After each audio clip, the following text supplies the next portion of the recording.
viewers, and thank you very much for joining us. We are coming to you live from Blue Baron Lounge in Rongo University. And today, this is the first show ever called Political Shotokan. And remember, initially we used to call it the hot seat.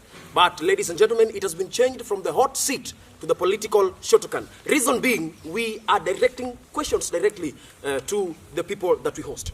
With me today launching this particular show is the empiricist, Boniface, and Ilario Di Cascio Bulldozer. Maybe if we start in a lighter note, who is empiricist and why did you decide to call yourself empiricist? Thank you so much. My name is Boniface Baron. That is my official name, and I also hold an household name of Boniface Empiricist. Now, this name has the basis of trying to look at things in an objective perspective. It means that when you argue about things that you've seen and you have experienced. So it is a matter of arguing out of experience and having things done in an objective perspective. That one is the basis of my name, empiricist. Thank you very much. It seems like there's something, or there's more than what meets the eye. Ilario Di Cascio Bulldozer. Initially, you were calling yourself Di Cascio. Right now, you have changed it from Di Cascio to the Bulldozer. I don't know. Why is it the Bulldozer but not the Badizo or something else? Oh, thank you.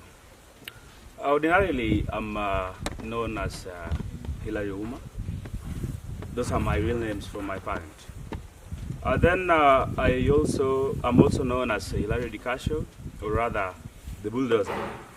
Fine. You will bear with me the fact that immediately after the independence of our country, that is after 1963, parents who were politically inclined from then were initiated an habit of naming their kids after some of the key politicians, some of the key political revolutionaries. That is why I think it must have merited my mom to name me the Bulldozer, which in my local dialect should be the Tinga. You will remember that during such time when I was born, Raila Odinga had taken root in his politics and was majorly known as the Tinga. Therefore, such must have happened. Then also, talk of Hillary. Hillary is also trying to immortalize the qualities of the presidential aspirant in the USA, that is Hillary Clinton. Therefore, my parents must have seen it wise for the ideas of these guys to be immortalized in me. Thank you very much. Thank you. And now, just to face me. Now, we want to start this show. Ladies and gentlemen, and remember, it is called the Political Shotokan. So you will bear with me because the questions will hit you directly and you will have to answer the questions. We are starting with you, Boniface, empiricist. Thank you. 2 months ago, Yeah, you wanted to become the Speaker of Rusa. exactly. Election came, Yeah. the results were out, you were never the Speaker. Sure. Tell us something about that and how do you feel? Thank you so much. You know, running for a political post goes a long way. And when you want to clinch a post, maybe, let's say, for instance, an elective post, it goes a long way and demands a lot. But what I've come to realize that the Africans have tried to invest in politics. And so politics has become an investment. And so it is a mortgage market that when you don't have capital, by the end of it all, you share the spoils.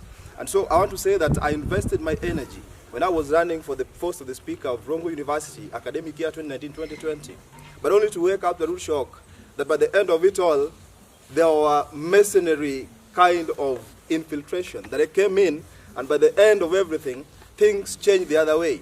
But I cannot, build my castle on air, and I try to make a big mountain out of an anthill.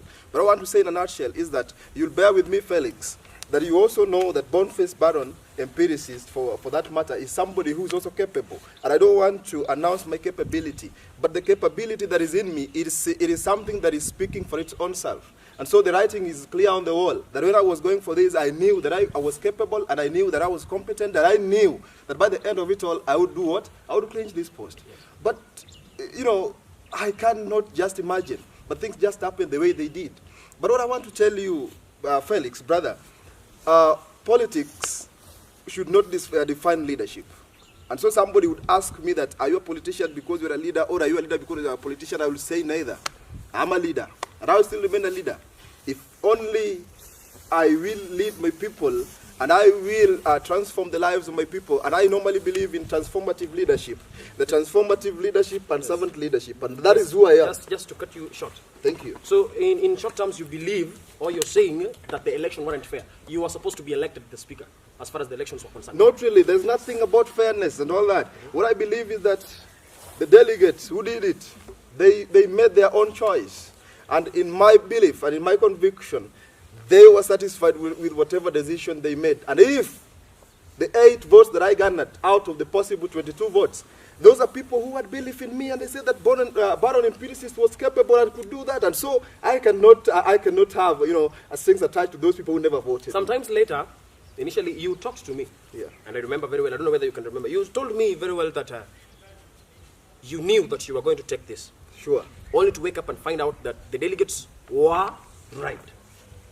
Do you believe, or do you still have that instinct that tells you that the delegates were right?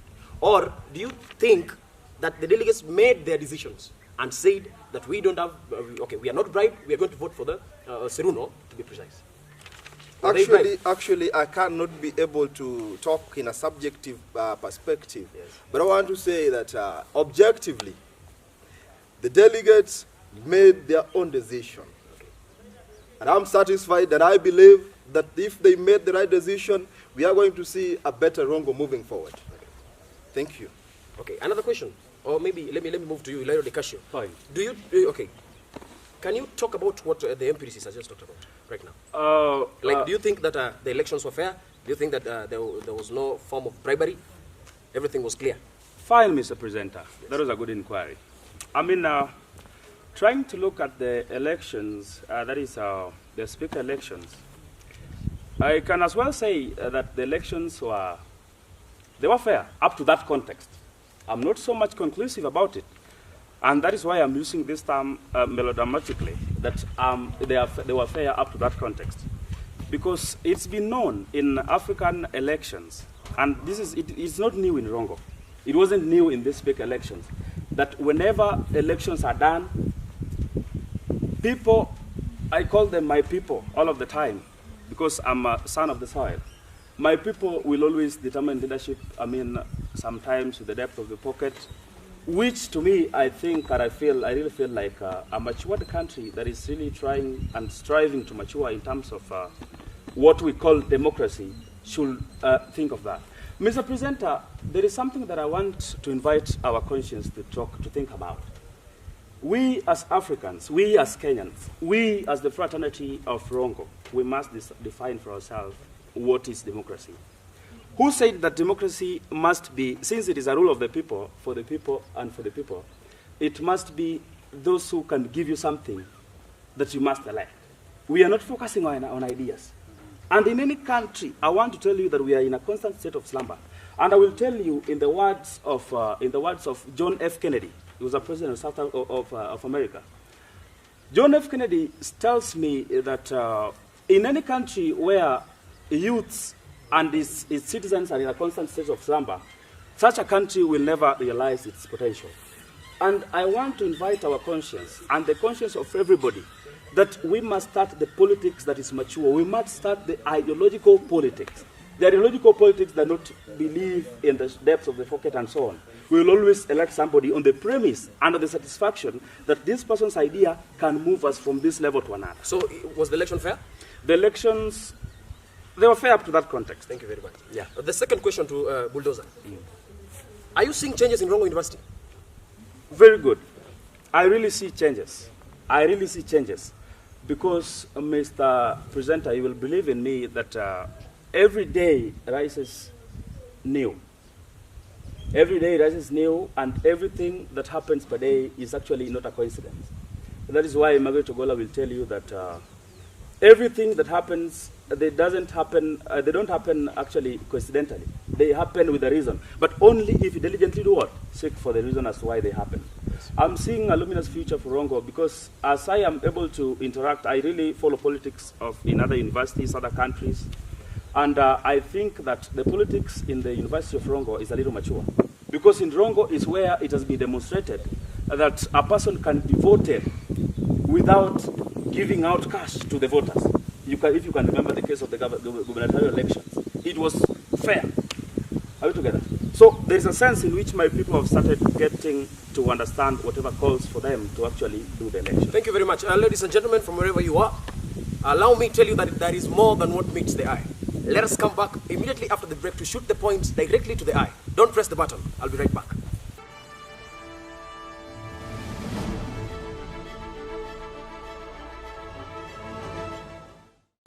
Thank you very, very much, and we are right back. And I told you earlier before we went for the break that there is more than what meets the eye.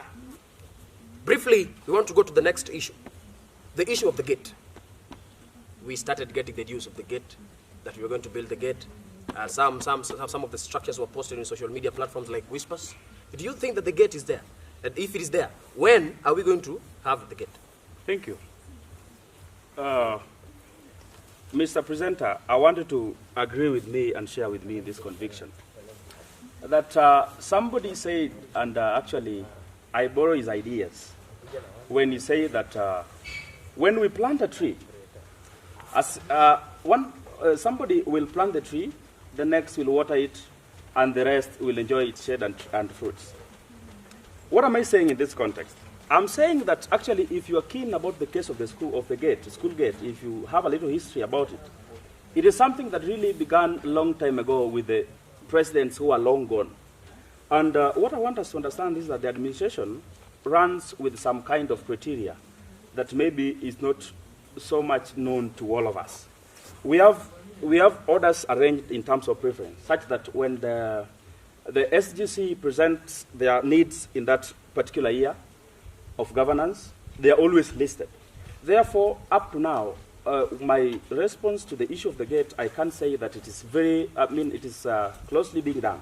Because as you can see, there are evidence that the flower beds have been done, such that whatever is remaining is that to erect the gate.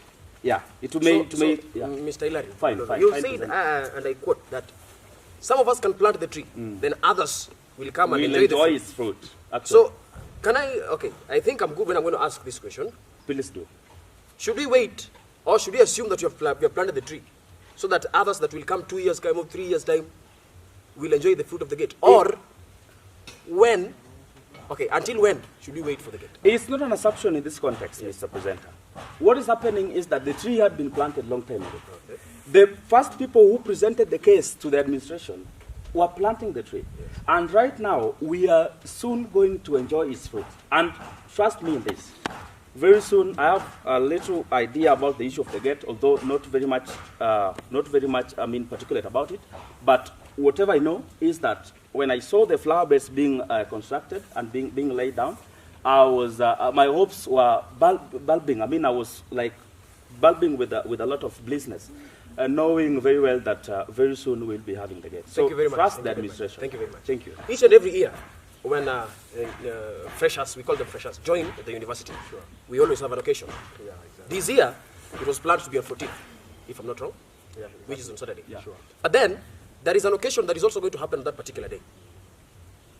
The voice of the people, not me, people are saying outside there, all the comrades, that there is how things are not being understood well. Yeah.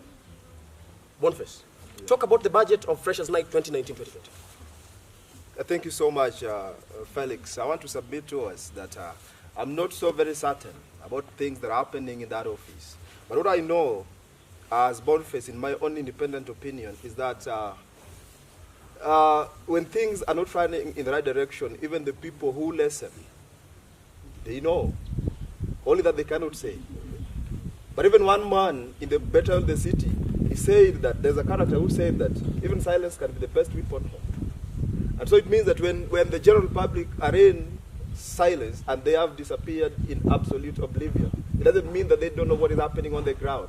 But I don't want to say that I'm critiquing this kind of regime. But what I want to say is that me as Boniface Empiricist, I would only seek for clarification from these offices, because it is enshrined in the Kenya Constitution 2010, and the same Constitution is conforming to the Rusa Constitution that is guiding us here. The statutes that we have in our Constitution also conform to the Constitution of the land. So therefore, I cannot be gagged to go and seek for clarification. And of course, lately, I went to the Rusa office, and I went to seek for clarification. But I was told that the Freshers' Night will go on as slated, and the budget has been allocated, and things will run in the right way. But remember, when we were trying to, when this regime was being installed, people had hopes rejuvenated that things would work in the right way. But Sesengo, a Senegalese author, puts in his book, and he quotes, that when you want to marry a wife, and this wife is of bad character, she cannot change her behavior overnight to suit your expectation the following morning. And so it means that things that are happening is not the expectation of the people while they were installing this leadership. And so there is need for a paradigm shift so that we can see Rongo moving forward for the better. Okay. And me as Boniface, I have my own stand, not with the people. But I talk as Boniface and empiricist. And if somebody would victimize me for my own sentiment that so many people don't subscribe to, but others who know who Boniface is do, I will always stand for what's right. You went to the office of the RUSA. Sure. Found the chairman. Yes. Yes. You asked about the budget. Were you given the budget? Not really. The budget was not presented to me. Why but I only got the verbatim from the president. He told me that the allocation is there, it is 50,000, and they are going to use it as the vote heads that had already been allocated.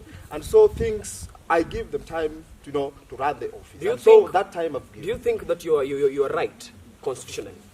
Constitutionally, yes. Constitutionally, my courtesy call to the office, or the RUSA office, is governed by law. Yes. The Kenyan Constitution clearly states that each and every citizen has a right and is entitled to access of information from any office at any time, in any day. And RUSA Constitution also enshrines the same. And RUSA Constitution and Kenya Constitution 2010, they are two, but they are one. So can we say that the RUSA Constitution, okay, the RUSA, the SGC to be precise, yes, defied the constitutional law? Not really, not really. I don't want to say that one. But what I'm just saying is that there is a sense in which we should be conscious of the law that guides So us. they are not conscious because they never gave you what you wanted? Not really, not really. What I'm saying is that I got the responses. But though, it is like some people didn't understand the reason as to why I visited or I paid a courtesy call to the office. But I just went there. In fact, we were two. I also had a bosom friend with whom accompanied me to the office. And so when people were trying to, look at it like, they were trying to demonize it like I'm being a threat, of which I'm not. How can I threaten the regime? I'm only here for what is right, and I'm also a bona fide student of Rongo University, and when things go in a mess, it is also me who suffers. So was the response satisfactory, as far as you're concerned? As far as I'm concerned, the response is subject to scrutiny, but I cannot say that it was all that satisfactory. Thank you very much. Let's end it from that particular point. Ilario Decasio. Yes. Declaration of the gubernatorial race in the next academic year. People call you the governor. I want you to make it clear. When the empress is also here listening to you, and the viewers that are going to watch you, are you going to vie? And if yes, why? Very good. Mr. Presenter, I must say that you are very much strict to your point, and I will dare answer you. Because the main thing that I've always lived to know all over the years is that a question really needs and is in need, actually in need of an answer. Therefore, Mr. Presenter, in politics, whenever we vie for political positions, actually I'm not a politician, but I am a political leader. I would really desire to be a political leader or an administrator in that context. Therefore, people calling me the governor, I don't see any vile in that, because actually we are in a democratic state. And if people decide that you should do it, actually that is what should be happening. In any matured state, you should assume office because you merit it. You shouldn't assume office because you think you can. Personally, I'm still building my bridges. I'm still adding the level of my water. I don't actually claim a monopoly of wisdom. I know there are very many people who can be also lingering around, wishing that they could be given a chance. They could be given a chance to apply for the gubernatorial seat. Personally, I will. And I will be in the race of the gubernatorial seat.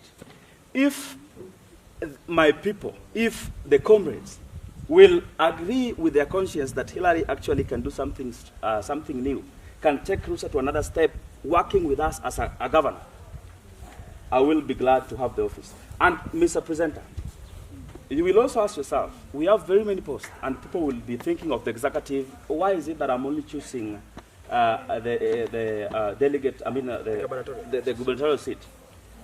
What I really want is, I really need the consent of the people.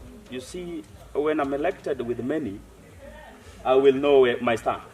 When I'm elected with many, I will know my stand. Because it is very easy to manipulate a few 24 or so, to elect me for the president or something. Thank you very much. Fine. Thank you very much. Yeah. So Ilario Bulldozer, your name is going to appear. The bulldozer. Actually, the corrector. Now, to wind up this particular show, Yeah. I want you to tell the comrades something. Let's start with the empiricist. Look at the camera. Thank you. Thank you so much, Brother Felix. In a nutshell, what I want to say to the comrade fraternity is that it is us who can make our present and our future. But if you look at people who maybe we clinch on them that they are the people who can shape our destiny, then we are badly off and we are doomed. And so I call upon each and every comrade to always be conscious and be in the right conviction that we are all geared towards achieving the greatness of our Rongo University. And if anything, if Boniface empiricist speaks, he speaks the interest of the people, and he speaks with a stand that is going to gear us forward to see a better Rongo heightened. Thank you. Very much. Bulldozer, Yes. it's your time now. Thank you so much, Bwana Presenter. I would have really wished to talk to the comrades. And I know very well that time will not be an issue. Will not be an issue. Fine, Mr. Belding, I hope you'll not hang me. Now, my comrades, I would really wish to talk to you in this context. Mr. Presenter, you will agree with me that we are all youths here. And the youths are strong. Therefore, we have all the strength that we require to manipulate everything in the way that we want it. We have all the strength to shape the politics of this institution. We have all the strength to shape the politics of this country. We have all the strength to manipulate the unity and the unification and the unanimity of our continent Africa. I want to tell you that the Shakespeare really tells me in his book, he was talking to his lion in a form of an illusion. The Shakespeare says that he talks to his lion, telling his lion that, "Oh, my lion, I know that you have the strength of the beast, but I want to charge you. Mind to use your strength in things that benefit you. Do not use your strength in a way that will ruin you." Therefore, my youths, try to bless country. This Well, country. enough has been said, ladies and gentlemen, and I am assuring you that next time, most particularly on Sunday next week, same place, same time, we are going to host another wonderful people on stage. And with me, thank you very much, Bwana Boniface empiricist, for honoring your invitation. Thank you very much, Ilario Bulldozer. I'm humbled, sir. And we are waiting to see your name in the ballot. Do I say? Everything is going to be sweet, hotter than the hot seat. Political Shotokan. Till next time, I'm your host, Felix Omondi. Goodbye.